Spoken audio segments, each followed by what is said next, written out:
love Lamborghini cause it's a badass company. The house of the raging bull, the definition of the poster car, the very essence of Italian, except it's also been Swiss and American and Indonesian and Malaysian and now it's German. And it all started because a tourist with a weird bull obsession was really good at building tractors and he hated Ferrari. This is everything you need to know to get up to speed on my favorite car company, Lamborghini.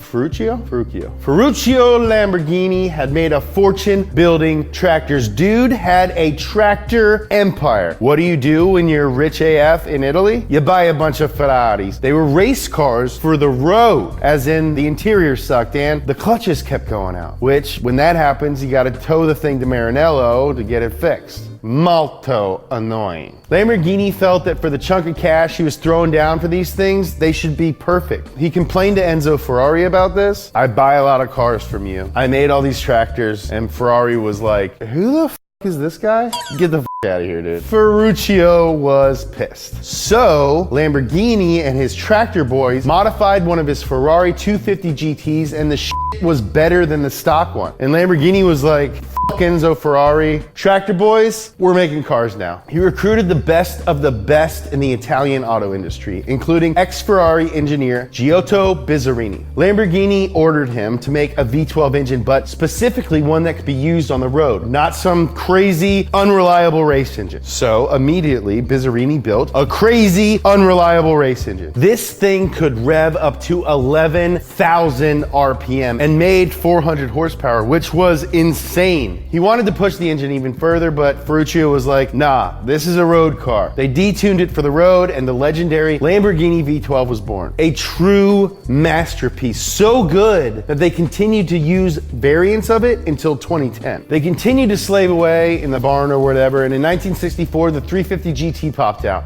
To name the car, he basically just added 100 to the name Ferrari 250 GT. Ferrari plus 100. I love this dude. The press thought it was great. Stylish, fast, and well built. Suck it, Enzo.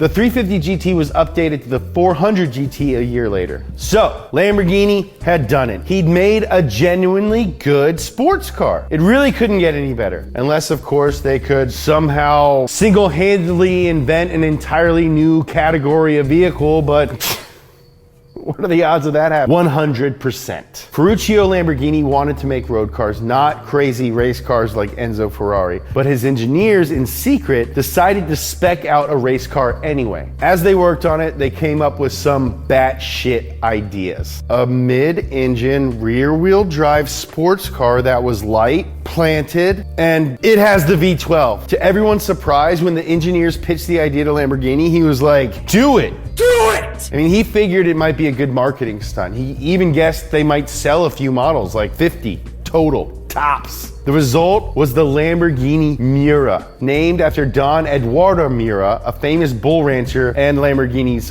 friend. It's basically one of the most influential cars ever. With the massive engine right behind the cockpit, it was the very first of the modern concept of supercar. In fact, nearly all modern supercars use some variation of the basic Miura layout. That's how influential it was and is. It's probably the best looking car ever. I mean, it has eyelashes. It's like the automotive version of me.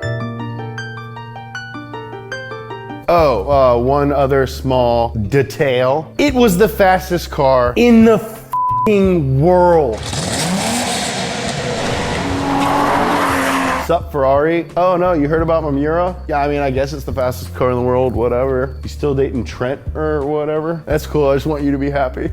Success is the best revenge. In 1968, they debuted the Islero, named after one of Don Miura's bulls. Kind of looks like an Aston Martin with pop-up headlights. Roger Moore owned one, James Bond. The next year, they introduced the Espada, a big, funky, super 70s looking Grand Tourer, and possibly the most practical Lamborghini ever. Finally, a Lamborghini that I can put my kids in the back of. It was named after a famous bullfighter's sword. Ferruccio Lamborghini apparently loves three things: cars, bulls, and his sweet friend Don Miura. The smaller V8 powered Jarama followed, and was really when Lamborghini's famous wedge shape started to come into focus. Lamborghini was well and truly off to the races with a great product lineup, the hottest badge in town, and increasing sales. But somehow, for all his success, Tractor Man had forgotten to make a profit. Oops. With mounting money troubles, the man behind the Miura sold a 51% stake in his company to Georges Henri Rossetti, a Swiss businessman and personal friend. This guy frickin' loves his friends. Things only got worse when in 1973 the oil crisis struck and rendered gas-guzzling supercars obsolete. Having proven to Enzo Ferrari that he could make great cars and tired of wrestling with all the financial problems, Ferruccio Lamborghini retired in 1974, selling his remaining stake to René Lemaire, a friend of Rossetti's. Under new management, with an oil crisis and money troubles mounting, there was nothing for the company to do, except for release the craziest darn car ever made. The Countach in 1974 really marked the moment when Lamborghini, the company, stopped worrying about being sensible and just let their imaginations run wild. Shaped more like a rocket ship than a car, the Countach featured a bold, angular form and was wider than Chris Christie. Altogether, it was a standout car for the decade. Armed with that good old V12, now up to 4 liters, the Countach became an icon of excess, i.e., success. But most importantly, it introduced the world to the most significant piece of art to ever come out of Italy, Lambo doors. The Countach wasn't even sold in the United States until 1982, where it legally had to be fitted with these ugly front bumpers. As always, the Countach never failed to capture the imagination and was a smash hit in America when it finally got here. Lambo's next car was the Silhouette, which was basically an updated Urraco and an attempt at building a more attainable Lamborghini. Unfortunately, it was plagued with reliability issues and failed to cast much of a shadow on the market. Meanwhile, still wrestling with financial problems, Lambo took a contract to develop SUVs for the American military. I know, man. Life is weird. They created a few prototypes of the Cheetah, unlike anything they'd ever done before. The military never bought them, and the contract never made them any money. At the same time, a deal with BMW to produce racing cars fell through when Lamborghini failed to make any. That one's on them. With no other options left, the company filed for bankruptcy, just like my dad. The solution, as always, more Swiss men. Specifically the brothers Jean-Claude and Patrick Mimran, who were sugar magnates. What's a magnate? A rich boy? My dream is to become an educational automotive video magnate. The Countach continued to sell, and the company introduced an updated version of the Silhouette called the Jalpa. The Swiss Sugar Boys loved their new company and decided it was time to make an all-new car. What manner of awesome sports car did they make, you ask? Another SUV, duh! They revived the Cheetah military project and turned it into a civilian, super luxe, super vast SUV called the LM002, or the Rambo Lambo. But unfortunately, in the 80s, the world just wasn't ready for it yet. And so, once again, Lamborghini's engine stalled, and the company was in dire straits. After Chrysler's bargain bin purchase for $25 million, you heard that right, $25 million, for an entire car company, the now technically American company completed work on their replacement to the legendary Countach, the Diablo.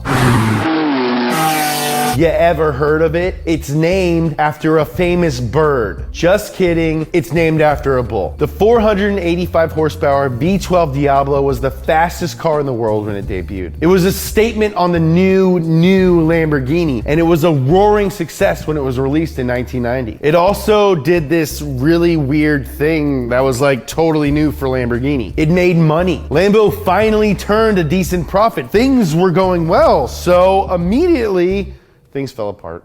Once the shine of the Diablo wore off and newer, faster supercars hit the market, sales plummeted. Chrysler sold Lamborghini to a Malaysian conglomerate who basically didn't do anything except continue to produce the Diablo. But in 1998, enter the Germans.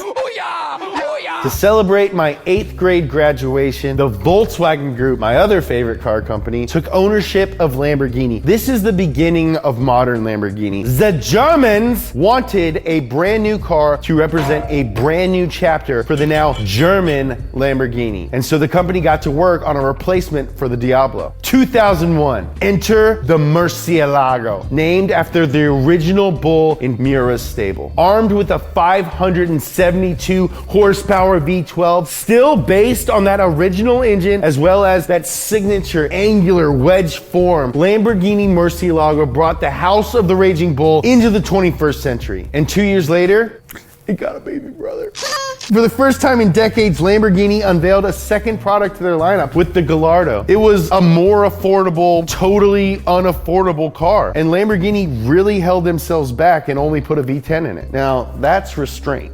The Murcielago sold well, but the Gallardo sold just a little bit better. As in, by the end of its run, 50% of all Lambos ever sold were Gallardos. Not bad, baby Lambo. Not bad. Lamborghini had its best year ever in 2008. All the downturns, all the bad news were over. The only thing that could bring Lambo down now would be a worldwide financial crisis and global stock market collapse. Fortunately, none of those things happened in 2008. It did. Oh my God! Okay, it's happening. Everybody stay calm. Suddenly, orange supercars didn't seem like a great investment anymore. Audi and the Volkswagen Group kept their faith alive and didn't sell Lamborghini. Lamborghini was like that foster kid who had bounced around from different homes, and then he got in trouble and he was like, "Are you gonna give me back?" Sandra Bullock was like, "Give you back? We love you." It's a great story. And their faith was rewarded as sales started to rebound in 2011. Helping them out that year was the release of their newest car, the Aventador, named after what else? A bull. They're all named after bulls. Replacing the decade-old Murcielago, the Aventador leaned even harder into the angular aesthetic and looked more like a stealth fighter than a car. It also carried a brand new, built-from-scratch V12 engine. As Lamborghini finally retired Giotto Bizzarini's original masterpiece after 50 long years of service. They gave it a gold watch and it moved to Florida, where it now owns a Jimmy Buffett restaurant. And right now, this minute, Lamborghini seem to be doing pretty well for themselves. After all these years and all those stumbles, the company is still here and still producing batshit crazy supercars that are icons of excess. Under Audi Volkswagen, their ownership has been stable for almost 20 years. Everything's great, which means they're probably gonna tank right about... That's everything you need to know to get up to speed on the marvelous Lamborghini. On that note, everyone please send me $1 so I can buy a Lamborghini.